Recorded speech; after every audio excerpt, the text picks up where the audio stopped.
Atenção, esse vídeo contém imagens fortes, aborda temas sensíveis e tem um grande potencial de destruir o mundo de mentiras em qual você vive. Pode deixar você em forte estado de desesperança e fazer todo comunista burro chorar nos comentários. Qual foi a pior ideia da história da humanidade? A mais tirânica que o mundo já viu. A mais assassina, que levou milhões à fome e à miséria. A que criou campos de concentração, causando as maiores atrocidades que nós já vimos. E o porquê ela ainda é defendida no mundo de hoje. Como ela está sendo implantada no Brasil. Eu, em 98, não tinha que ficar preocupado com toda a eleição. Tinha que se pensar em organizar a sociedade. Dali 20 ou 30 anos, a gente iria ter 30% da sociedade já socialista. E aí sim a gente poderia disputar o poder e ganhar. Mas eu não vou viver mais 30 anos. Eu quero chegar aos 39. Será que ainda temos salvação? Tudo isso nós veremos no vídeo de hoje. E aí galera, Eric aqui, tudo bem? Tava com saudade? Foi mal a demora em postar esse vídeo. É o seguinte, hoje nós vamos falar sobre comunismo e eu vou dividir esse vídeo de algumas maneiras. Primeiro, eu vou te explicar rapidamente, não precisa se preocupar, que é o capitalismo. Afinal, o comunismo ele é contingente e antagônico ao capitalismo. O que é isso? Contingente porque ele depende do capitalismo para existir, entendeu? o capitalismo é isso. Tá, então eu sou o contrário. E eles acreditam que é uma evolução do capitalismo, não sei da onde, da bunda que eles tiraram isso, mas enfim. Então, eu preciso explicar o capitalismo primeiro, para depois mostrar que é antagônico, que é diferente, né, no socialismo. Aí depois a gente vai refutar logicamente, vamos ver como é que foi sua aplicação na prática, vamos ver mais ou menos o cenário político brasileiro, dar uma pincelada nisso e dessa maneira que vai se organizar o vídeo. Então, sem mais delongas, vamos explicar o capitalismo.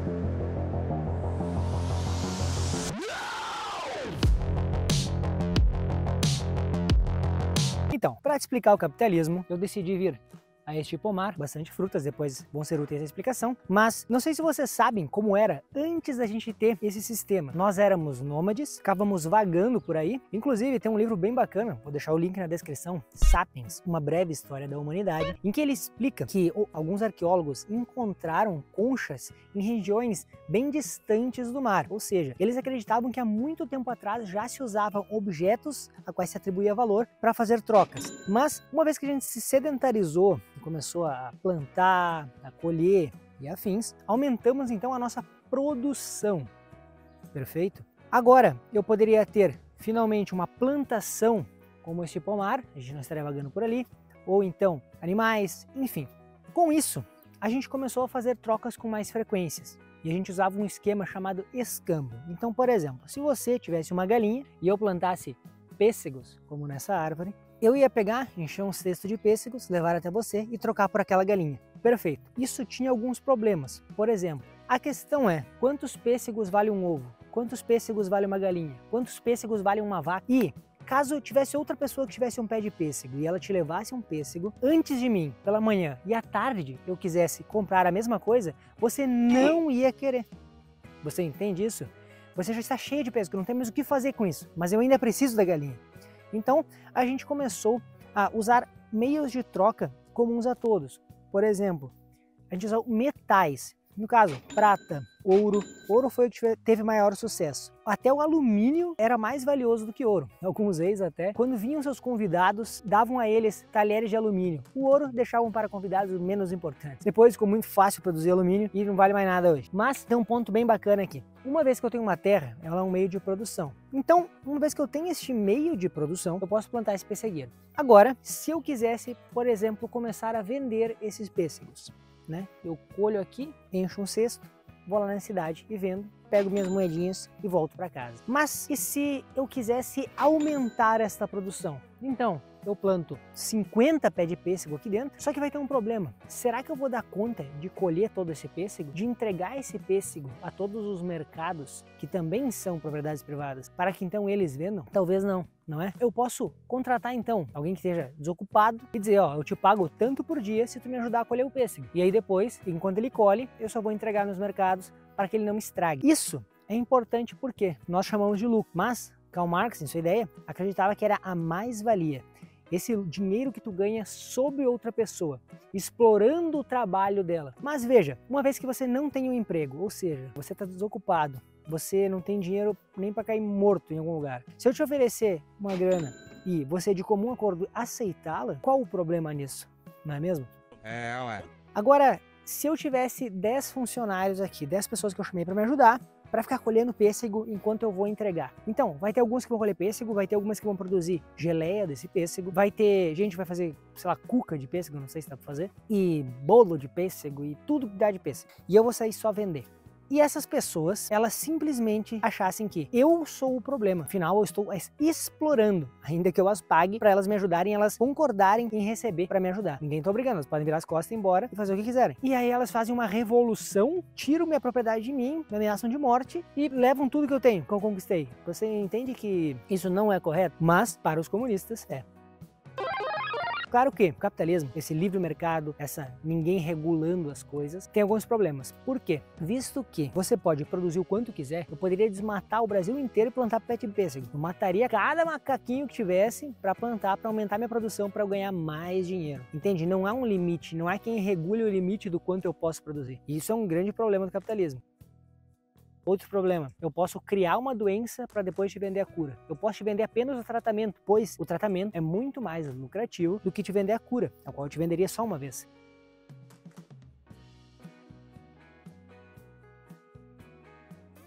Então, quando tu pega pessoas que têm os valores muito frágeis, elas vão explorar, destruir tudo em troca disso. Vantagens, tudo fica mais barato, há mais emprego, o mundo evolui, pois eu quero produzir o melhor celular para que tu compre, eu quero produzir o melhor pêssego para que tu compre, eu quero fazer tudo isso no menor preço para que você compre. Então tudo fica barato, bom, tudo evolui, mas o problema disso é que as pessoas desreguladas podem explorar tanto o meio ambiente quanto talvez até outras pessoas. O que nos leva a um ponto de que quando no Taiwan, Vietnã, não me lembro certo o lugar, as pessoas chegaram e perguntaram: você não acha ruim que abriram uma empresa aqui e te pagam apenas alguns centavos de dólar para que você trabalhe tanto? E a mulher, né, a quais eles perguntaram, respondeu que não. Afinal, o que ela tinha antes de possibilidade de ganhar a vida era apenas a prostituição. Então, como diria o sábio Han do Velozes e Furiosos, 50% de algo é melhor do que 100% de nada. Se você tem interesse nesse tipo de assunto, te recomendo ler um livro bem curtinho, extremamente fácil, vou deixar na descrição também, que é O Homem Mais Rico da Babilônia. Recomendo fortemente. Mas então isto seria o capitalismo, essa regulação normal e natural do mercado que deixou algumas pessoas muito ricas. Afinal, se eu for o maior plantador de pêssego do Brasil, necessariamente eu seria muito, muito rico, não é? E agora a gente vai ir então para comunismo, a ideia contingente e antagônica a essa.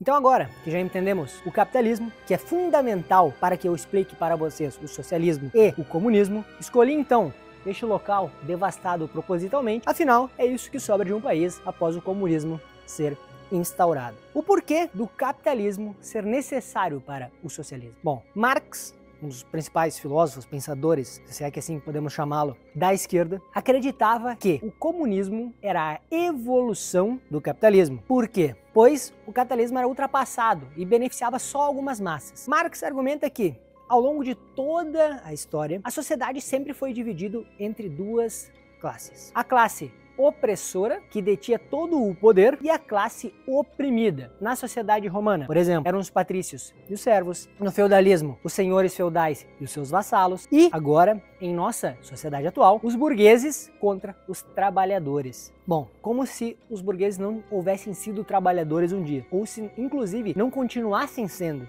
Muitas vezes trabalham sem folga. Mas, caso você tenha frequentado o ensino fundamental, ou caso tenha um senso de lógica um pouco maior a um chimpanzé, provavelmente você ficará meio irritado, mas eu preciso te explicar toda a teoria deles primeiro. Enfim, continuando. Para Marx, era muito errado que eu pudesse usufruir do trabalho de outra pessoa, entende? Inclusive, essa diferença que eu obtinha entre o custo de produção e a sua venda, que nós chamamos de lucro, Marx chamava de mais-valia. Ele também argumentava que era muito errado, num ponto do capitalismo, em que as pessoas eram comparadas a meras peças de uma grande engrenagem, que poderiam ser trocadas sem coração. Então, eis o plano. Marx argumentava que, uma hora, os trabalhadores, a quem muito trabalhavam e tudo produziam, mas com que nada ficavam, iriam perceber que era um maior número, que estavam trabalhando para uma pequena quantidade de pessoas, as quais essas não produziam nada e com todo o lucro ficavam os burgueses. E ele achava que, percebendo isso, eles fariam uma revolução, onde eles tomariam os meios de produção, isto é, os terrenos, isto é, as fábricas dos proprietários. E seria tipo uma grande cooperativa, por assim dizer, onde aquilo pertenceria a todos e as riquezas seriam distribuídas igualmente. Bom, preste atenção que precisamos necessariamente da palavra revolução. Marx acreditava que, de maneira política e pacífica, era impossível que se conseguisse. Afinal, todos os políticos eram compostos por burgueses. Então, tentar fazer uma reforma de nada adiantaria, pois você ficaria argumentando entre burgueses e no final só reforçaria os interesses deles. Logo, seria necessário, fundamental, uma revolução. Então, uma vez que eles fizessem essa revolução e arrancassem os bens, teria que ter uma ditadura do proletariado. Seria uma ditadura dos trabalhadores. Perceba bem a palavra, ditadura. Enfim, eles clamam por uma ditadura, sim. Então, em primeiro momento, deveria haver um partido político dos comunistas e estes comunistas representariam a vontade do povo. Após o povo inteiro educado, todos os meios de produção terem sido roubados dos burgueses e distribuídos, o que eles fariam? O governo se diluiria, ele ia se desfazer e as pessoas poderiam viver então sem um governo. Afinal, ele não era mais necessário e todos os bens eram de todos e viveram felizes para sempre. Essa seria então a ideia de Marx e isso torna um argumento deles de que o comunismo nunca foi instaurado, portanto, nunca falhou. O que, se tu olhar bem, é verdade. Afinal, nunca se transitou do estado de socialismo, onde é o estado da revolução e da ditadura, aonde o governo gentilmente cede tudo que tem, todo o poder em suas mãos, porque são muito bonzinhos. Eu não vou enganar o povo mais uma vez. Libertários, eles buscam quase o mesmo fim, mas há uma diferença. Os libertários acreditam na propriedade privada e pretendem chegar neste mundo através do capitalismo. Já os comunistas não querem a propriedade privada, eles querem aboli-la e chegarão neste mundo perfeito através do socialismo, essa revolução. O que poderia dar errado, não é mesmo? Burro! Burro! Burro! Burro! Burro! Burro! Bom, olhando assim, a gente consegue ver inúmeros erros lógicos que compõem essa ideia. Então, agora, a gente vai rebater toda essa ideia logicamente e, após isso, nós vamos ver como foi a sua aplicação no mundo real. Sim, eles pegaram essa ideia, perceberam todos aqueles erros, ainda assim decidiram testar para ver se funcionava e depois a gente vê o resultado. Então agora, vamos lá. Lógica.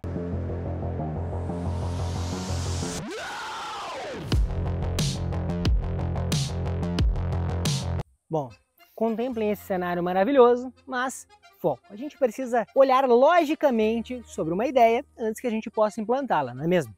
Show! Pense o seguinte, as pessoas são necessariamente diferentes. Todas elas são, por essência, diferentes. Afinal, ainda que você tenha um irmão que cresça na mesma casa, com a mesma educação e a mesma comida, a mesma escola, vocês dois serão completamente diferentes em personalidade. E você pode querer ser um grande músico, enquanto ele pode querer ser um grande construtor, ou construtora, ou música, enfim. Então percebemos que é uma diferença inata. Somos um indivíduo. Antes de uma sociedade, antes de uma família, somos uma pessoa individual com desejos individuais. Então, se eu quiser ser um músico e a outra pessoa uma construtora, nós dois buscaremos isso de formas distintas e diferentes. Eu não posso impor a ela que busque a música comigo e nem ela que faça eu construir. Isso nos faria tristes e infelizes. Não faria sentido. Então, para que as pessoas sejam livres, é necessário que elas tenham a liberdade de ser diferentes e cada um buscar o seu caminho e fazer o que deseja. Agora, se as pessoas são iguais, ou seja, se eu forçar todo mundo a ser músico, por exemplo, as pessoas não podem ser livres, uma vez que, para ser livre, você tem a liberdade de ser diferente. Caso você seja forçado a ser igual, você não é livre. Então, para que você defenda o comunismo, é necessário que você não defenda a liberdade, perfeito? Não tem liberdade. O que dá para ver na construção da ideia. Afinal, ela é feita através de uma ditadura. Você tem noção disso? É uma ideia imposta, socada garganta abaixo sobre todos, indiferente do que as pessoas acham, gostam, anseiam.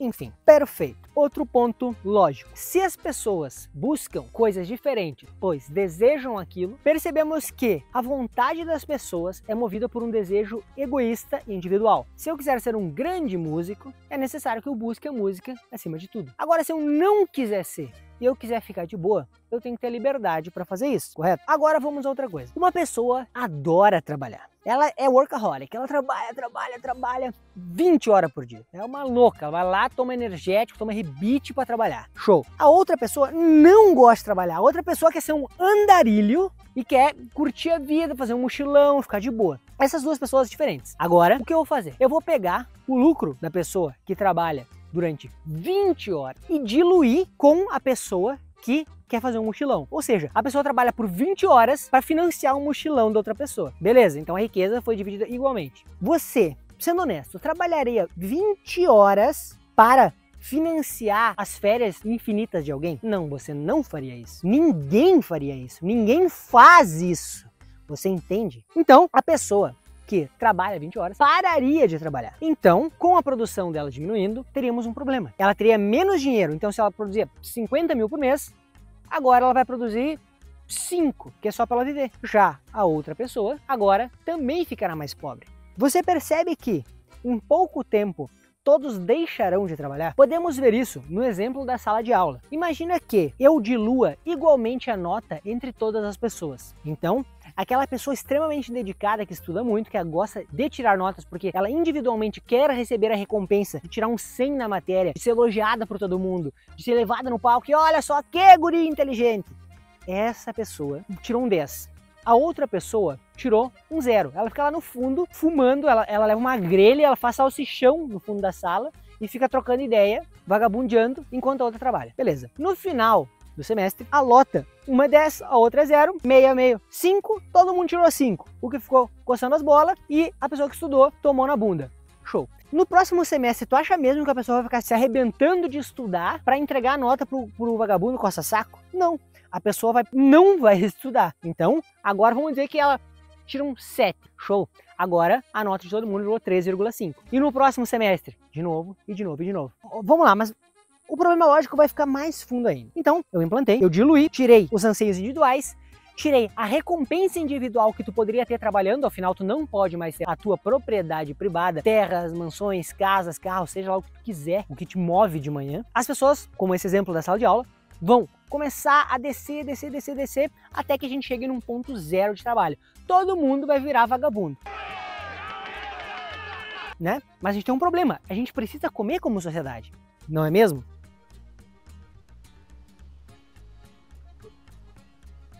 Então, o que vai acontecer? Vendo que está todo mundo morrendo na maior miséria de todas, o governo precisará forçar as pessoas a trabalhar. Isso aconteceu aos montes na União Soviética. O trabalho forçado. Ou trabalha ou morre. Porque se não for assim, as pessoas não vão trabalhar. Se elas não trabalharem, vai todo mundo morrer de fome. Afinal, a gente não se produz mais nada. E as pessoas, mas por que elas não vão trabalhar? Elas não vão trabalhar porque elas não vão ganhar nada por isso. É tudo diluído igual, tanto faz, entendeu? Então a gente sempre chega num ponto em que há o trabalho forçado e tem que ser coagido a trabalhar pelo governo. Beleza, agora mais um ponto lógico. Se as pessoas não podem ser livres, afinal elas são forçadas a serem iguais, mesmo que queiram ser diferentes, o governo nunca poderá deixar o seu posto. Sempre será necessário um governo ditatorial forçando as pessoas a serem iguais. Afinal, vamos dizer que a gente chegue uma vez no comunismo. Aquilo tudo, acabou o governo. Em pouco tempo, como não há ninguém me forçando com um fuzil a trabalhar e a não ter uma propriedade privada, ninguém regulamentaria isso. Logo, os anseios individuais voltariam à tona, ainda que aos poucos, e as pessoas voltariam a ter propriedades privadas. Voltariam a... Não, demarquei, esse que é meu terreno, eu cuido, eu planto, e se tu vier aqui eu dou um tiro, não é pra fazer isso aí. Então, ou a gente voltaria à propriedade privada, o escambo, o dinheiro, e voltaria ao capitalismo, ou o governo nunca poderia deixar seu posto para regular infinitamente. Ou seja, o socialismo nunca se transforma no comunismo, assim como foi todas as vezes que foi implantado. Perceba isso. É simples e lógico, simples, não tem dificuldade nenhuma de entender até aqui. Mas, beleza. Agora tu pega um ditador, como o Kim Jong-un, aquele porco gordo desgraçado, levando o povo à destruição, à miséria, assim como Maduro, o amigão do Lula, tá fazendo aqui também. Aí quando foi em 85, eu fui para Cuba. Eu conheci o Fidel. Aí fui lá visitar o Gente Fidel. boa? Hein? Gente boa? Gente boa. Gente boa. O que a gente tem que pensar, galera? Um ditador, tá? Sociopata. Ele vai pegar assim, ó, não, agora tamo bem, agora pode ficar com tudo, não quero mais ser um ditador, vamos todo mundo saltitar no pátio. Não, não vai acontecer isso aí, cara. Não vai acontecer. Ele não entregará a merda do poder. Tu percebe isso, cara? Tu percebe isso?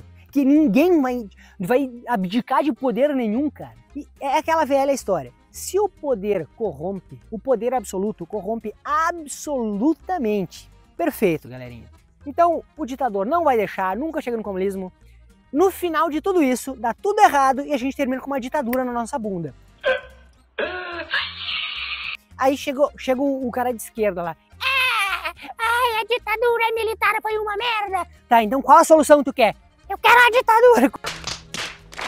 Como assim, seu filho de uma puta desgraçado? Tu percebe isso, cara? Tipo assim, o cara, ele não consegue ligar a questão. Como acabar com a ditadura? Eu vou pedir uma ditadura. 1 mais 1, ele não consegue chegar à conclusão do 2. É tipo enlouquecedores, é enlouquecedor. Mas eles fazem, cara. É isso que eles estão fazendo. Aí tu pode dizer, mas eu nem sabia que o comunismo era isso. É óbvio, cara. Nós vamos chegar nesse capítulo mais pra frente. Nós vamos falar sobre o porquê é vendido uma coisa totalmente diferente do que é. Isso é programado, nós vamos falar, então fica até o final. Mas tu percebe que o cara ele nem sabe do que ele tá olhando. Tô uma cachaça aqui, aí tem umas 3, 4 vagabundas gostosinhas lá que ele fica... Vamos tomar um kit. Ele fica nessa merda, ele fica defendendo esse lixo indefensável e querendo enfiar na garganta dos outros, entendeu? E normalmente tá com um iPhone, fruto do capitalismo...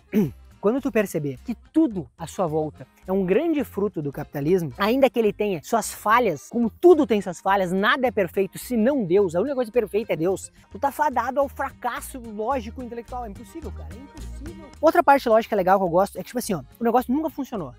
Nunca. Eles tentaram diversas vezes, levou todo mundo à fome, à miséria, à destruição, a chacinas em massa, e eles não conseguem entender. Então, assim, ó, teve o soviético, teve o cubano, teve 300 tipos de comunismo, cara. Todos eles eram errados, mas eles não conseguem perceber que o problema não é a maneira que tu aplica, é o comunismo que é uma bosta em si, entendeu? Ai, eu tenho alergia a amendoim. Tá, aí tu faz uma receita. Não, vou fazer um pé de moleque, vou fazer uma rapadura, vou fazer um chocolatinho com amendoim, vou fazer um amendoinzinho em barra, vou torrar um amendoim. Todas as vezes tu teve alergia e terminou no hospital.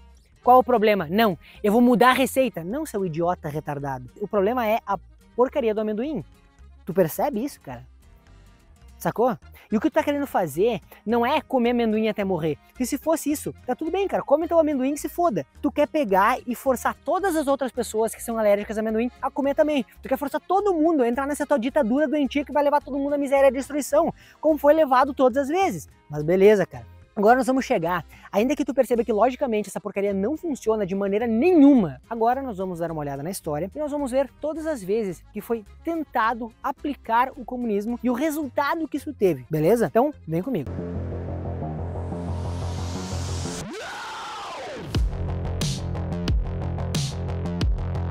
Então, de volta ao escritório, vamos dar uma olhada nas vezes em que o comunismo foi testado. No caso, o socialismo, como vocês já entenderam, ele nunca chegou em seu estágio final e nunca chegará. Eu vou usar alguns dados de um livro chamado O Livro Negro do Comunismo, tá? Eu vou deixar o link na descrição para quem se interessar e quiser se aprofundar mais. Então, vamos ter alguns dados estimativos, visto que é impossível ter eles com exatidão, né? Porque muitos dos governos, exemplo, Coreia do Norte, não vai divulgar os dados, não é? Porque todas as informações que saem ou entram de lá passam pelo governo. E dela não vai sair nada que possa prejudicar a sua imagem, é óbvio. Então, vamos lá para alguns números. União Soviética, onde Lenin e Stalin reinaram. Ali a gente teve 20 milhões de mortes. E alguns pontos que a gente consegue fazer alguns adendos é que teve a NEP, que foi o quê? Lenin, vendo a economia ruir, ele faz um acordo para abrir novamente o mercado ao capitalismo e receber investidores de fora durante um bom período, alguns anos, para reerguer a economia. Ou seja, com isso, O próprio Lenin admite que o comunismo não funciona, o socialismo. Afinal,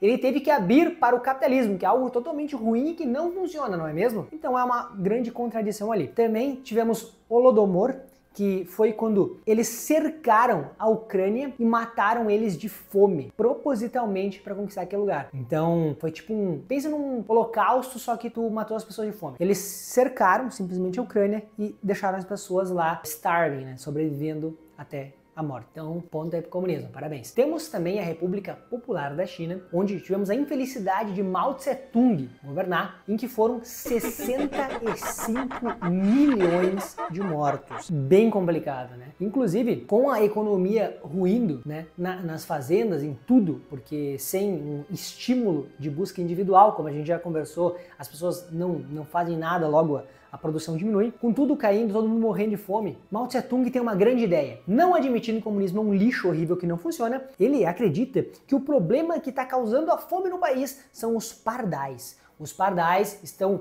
destruindo os grãos e tudo, e por isso que é a fome, não é o socialismo. Então ele faz uma caçada em massa aos pardais. Eles matam todos os pardais que tem. Com isso, causa um desequilíbrio ecológico e começa a aumentar muito o número de pragas. Afinal, o pardal fica comendo os insetos e vermes, né? O que piora ainda mais a produção de comida. E essa medida levou a milhões de mortes. Depois ele teve que importar pardais da União Soviética para tentar reequilibrar tudo. Então, tivemos mais essa aí. 1 milhão no Vietnã, 2 milhões na Coreia do Norte, que a gente com certeza, todo mundo sabe que é muito mais, só que eles não revelam os dados, né, é óbvio, mas vamos supor que é 2 milhões. Mais 2 milhões no Camboja, 1 milhão em estados comunistas do leste europeu, 150 mil na América Latina, o que com certeza é muito mais que isso, visto que a América Latina a gente teve, né, tem Cuba, tem Venezuela, tem todos esses países que também seguem esse regime. Para ter uma ideia, as pessoas tentam atravessar o oceano com uma boia para tentar escapar de Cuba, porque enfrentar a morte certa é melhor do que viver lá. Então, sabe, não tem adjetivos para descrever essa porcaria. 1,7 milhões na África, 1,5 milhões no Afeganistão, e segundo o livro, mais 10 mil mortes resultantes de movimentos comunistas, blá blá blá blá blá. Enfim, lembrando, números estimativos. Mas agora que vem a cereja do bolo, não é mesmo? Presta atenção. Lembra que a gente falou que as pessoas têm desejos individuais? Então, seria impossível eu implantar o comunismo para pessoas egoístas, não é mesmo? Afinal, elas sempre vão querer buscar recompensas apenas a si mesmas. Então, um cara teve uma brilhante ideia na sua visão. E se, baseado na evolução, eu pegar e tirar os exemplares egoístas da espécie? Então, eu dividi entre duas partes. Os nórdicos, um povo que cresceu no gelo, nas condições mais inóspitas, desenvolveu um senso de comunidade muito grande. Eles se obrigaram a aprender a gostar de trabalhar, afinal isso manteria a sobrevivência deles naquele ambiente hostil. Então, esses seriam pessoas altruístas por natureza, por genética. Já outro povo, este povo é extremamente egoísta, pois ele é rico e ele tem um sistema de ganhar vantagem sobre os outros. É um povo que costuma abrir negócios, logo ele não gosta de trabalhar, ele só pensa em si e ele explora o trabalho dos outros como empresários maus. Inclusive, a prova disso é que eles ainda não têm um Estado. Naquela época, Israel não tinha. Então, esse povo é mau e egoísta por natureza. Este povo é o judeu. O povo nórdico eram os arianos. Agora tu já sabe de quem eu tô falando, né? Sim, Adolf Hitler. Um socialista também. Inclusive, vocês sabem qual é o nome do partido do Adolf Hitler? Partido Nacional Socialista dos Trabalhadores Alemães. Sim, está no próprio nome do partido. Sim, nós somos socialistas, é isso que eles estavam dizendo. Aí, enlouquecidos, os comunistas, como não podem aceitar isso, eles falam que não, que ele usou apenas este nome para atrair os trabalhadores da época, para as pessoas se sensibilizarem com o movimento, mas ele não era um socialista. Galera, eu vou deixar alguns vídeos na descrição também, em que a galera analisa todos os discursos dele, a galera analisa os livros, tudo que ele falava, o jeito que ele agia, o projeto de governo, tudo isso era um governo socialista. Mas por que nacional socialista? Porque ele não acreditava que deveria expandir o socialismo para o mundo inteiro, onde todas as pessoas seriam iguais. Não. lembra que ele era um antissemita de merda? Ele acreditava que apenas aquele povo mágico e colorido era capaz de suportar o socialismo, que era a ideia perfeita. Então ele faria um nacional-socialismo naquele país. Então esse era o foco total dele, entendeu? Depois talvez ele expandiria, mas teria que ser somente aquele povo seria capaz. Então esse foi mais um socialista. Então tu pode botar todas as mortes que o nazismo criou na história. Eles chegaram até a esse ponto para tentar fazer o comunismo dar certo. E não deu. Então a gente tem mais umas boas dezenas de milhões de mortes aí. Então, galera, sabe, não tem como tu acreditar nisso. É impossível. Olha quantos corpos a gente empilhou. Uma coisa é tu fazer um teste bobo em que não tem problema nenhum. Vou tentar botar fogo num copo d'água, sei lá. Não vai pegar fogo. Só que tu não gastou nada fazendo isso. Agora, quando o teu erro custa milhões e milhões e milhões e milhões de vidas, da morte mais cruel que tu pode imaginar, das maneiras mais horríveis de todas, talvez tu tenha que parar de tentar essa porcaria. Mas tu deve pensar, se algo é tão ruim, como as pessoas podem defender? Então agora a gente vai para um dos capítulos, já estamos chegando no final, pode ficar tranquilo. Fica comigo, deixa o like, se inscreve, nós vamos para um capítulo final, em que a gente vai falar como eles fazem para as pessoas defenderem algo que é totalmente ruim para elas. O povo vai ser levado à maior desgraça, miséria e destruição possível. Os únicos beneficiados serão o governo. Então, como esse movimento comunista faz para que as pessoas possam acreditar que aquilo é bom, tá? Então, vamos para o próximo capítulo. Subversão.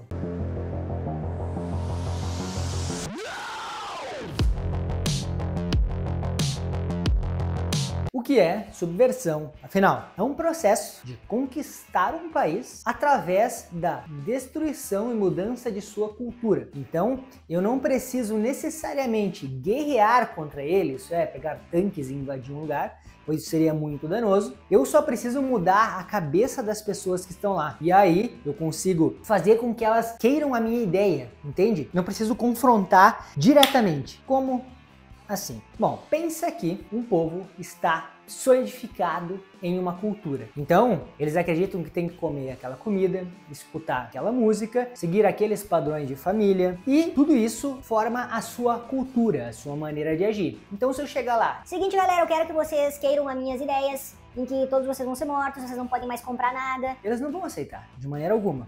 Mas e se eu entrar nas universidades, nas escolas deles? Então, ao invés de eu confrontar os adultos, que já têm aquela cabeça formada, eu começar a ensinar as crianças a minha ideia. Em certo tempo, alguns anos, eles serão os novos adultos e estarão com a minha ideia na sua cabeça. É um processo lento, porém menos custoso. Então, eles entram nas universidades e começam a ensinar todo aquele lixo as crianças. Crianças essas que, uma vez ensinadas, acreditarão no que foi dito. Por exemplo, você acha que a Terra é plana ou que a Terra é redonda? Eu acredito que a Terra seja redonda. Por quê? Porque eu estudei gravitação, porque eu entendi o conceito de gravitação, porque eu peguei um telescópio e olhei para os astros, porque eu mesmo lancei um satélite para acreditar com meus próprios olhos? Não. Eu acredito porque me disseram que sim. E porque os outros planetas são redondos, então não faz sentido a Terra ser plana. Na minha visão, há pessoas que dizem que a Terra é plana e que fizeram experimentos que quebram toda a teoria.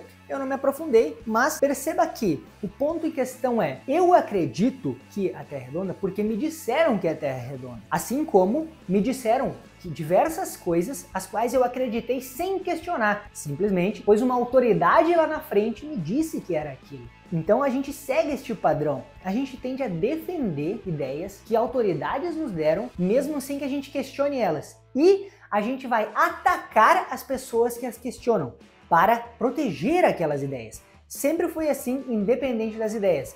Assim como ao longo da história, todos os grandes inventores foram taxados como loucos, até que se foi comprovado o que eles diziam. Então, uma vez que a criança cresça com essa ideia podre, ela a defenderá com unhas e dentes. Assim como nas universidades, como todos sabem, principalmente as federais, é uma grandíssima fábrica de comunistas, que são considerados idiotas úteis, como a gente já explicou. Idiotas porque defendem algo que os destruirá, úteis porque são úteis ao sistema que os ensinou isso.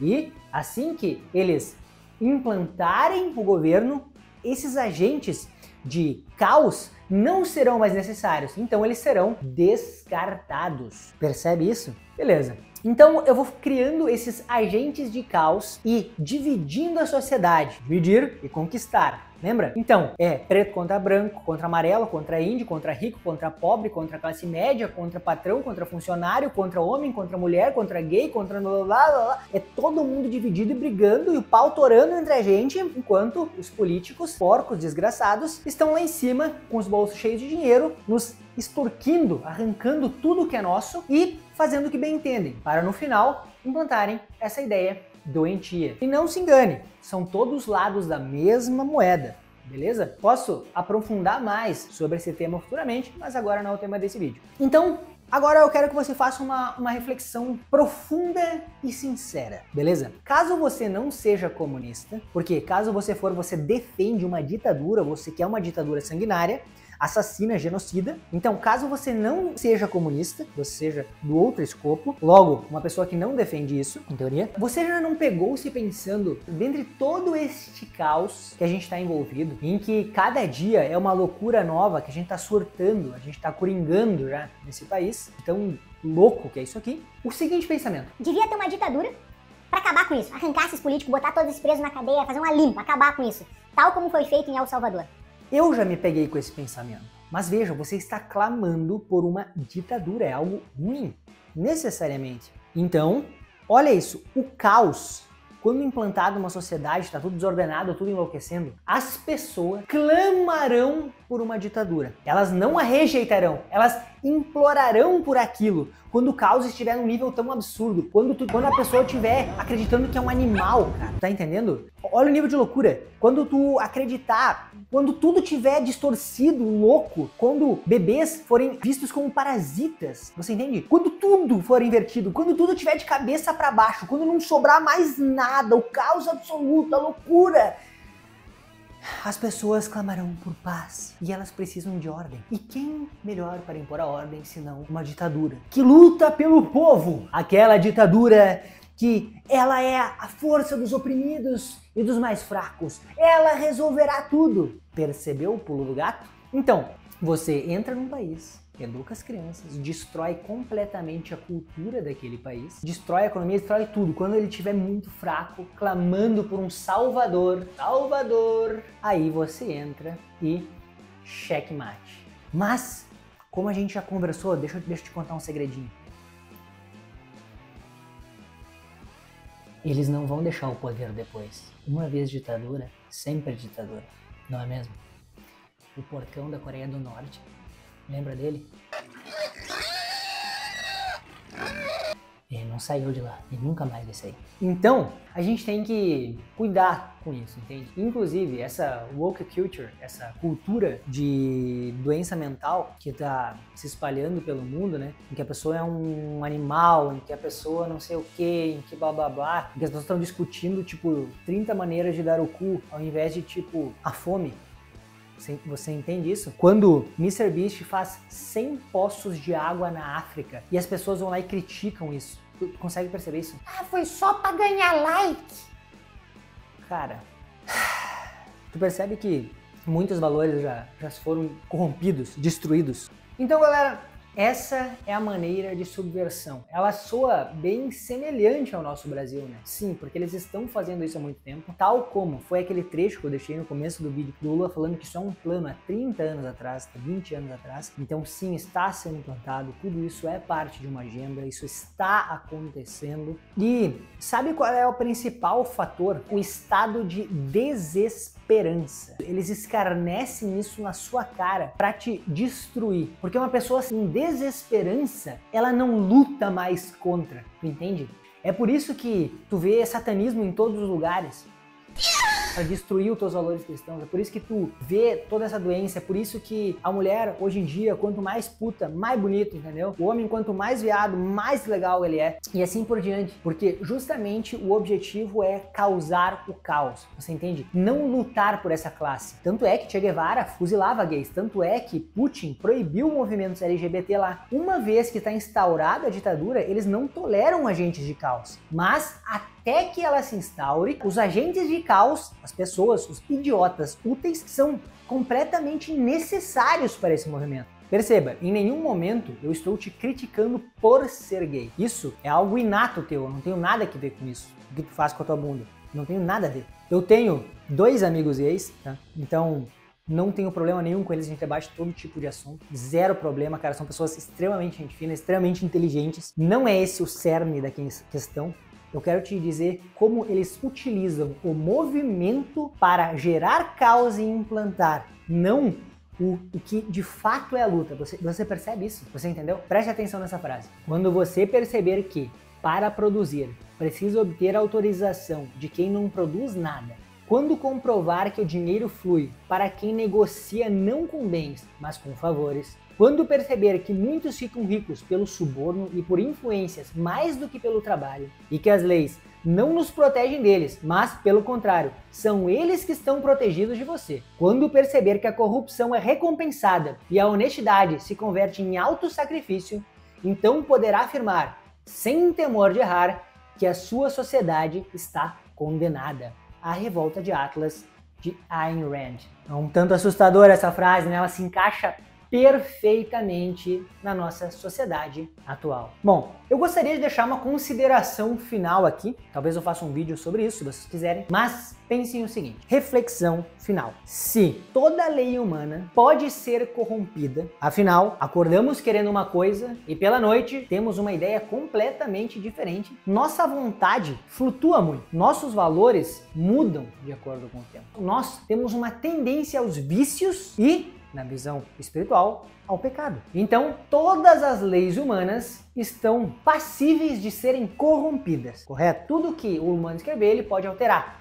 Logo, ele pode corromper. Logo, uma pessoa mal intencionada, quando chegar ao poder, pode mudar aquela lei e corrompê-la, assim como acontece. Então, a única maneira de ter uma lei que mantenha a ordem e o bem comum é seguir uma lei incorrompível, sendo essa não uma lei humana, seria uma lei divina. Então, a sociedade que terá a paz e calmaria teria que ser regida pela lei de Deus. Tu acha que sim, tu concorda com isso ou tu não concorda com isso? Logicamente faz total sentido. Pode te irritar um pouco, mas é o que faz sentido, não? Então, enfim, deixa o like, se inscreve. Se tu quiser assistir, ainda pegando o gancho, meu vídeo sobre a existência de Deus, deixa aqui nos recomendados. Qualquer sugestão de vídeo, por favor, deixe nos comentários, me ajuda demais. Foi um prazer tê-lo até aqui. Abraço, até a próxima.